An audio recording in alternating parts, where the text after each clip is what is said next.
ఆదివారం కదా, ఇంటి దగ్గర మటన్ తీసుకురావని పంపించారు. కానీ మాది పల్లెటూరు కదా, చికెన్ తప్ప మటన్ దొరకదు. ఆ మటన్ కావాలంటే మా ఊరు నుంచి 10 కిలోమీటర్ల దూరం ప్రయాణించి మార్కెట్కి వెళ్ళాలి. ఆ మార్కెట్ లో వెజిటబుల్స్ దొరుకుతాయి, మటన్ దొరుకుతాయి, అన్ని దొరుకుతాయి. ఎట్టకేలకు మార్కెట్కి వచ్చేసిన.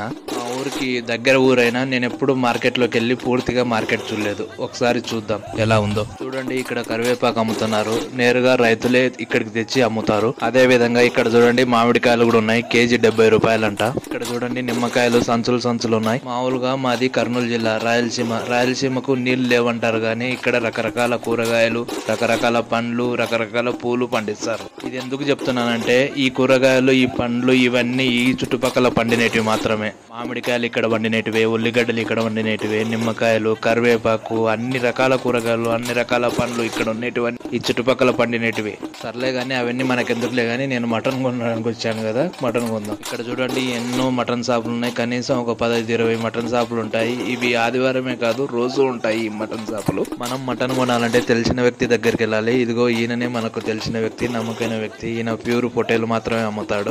నేను మటన్ కొనడం అయిపోయింది. Bye friends. ఇంకా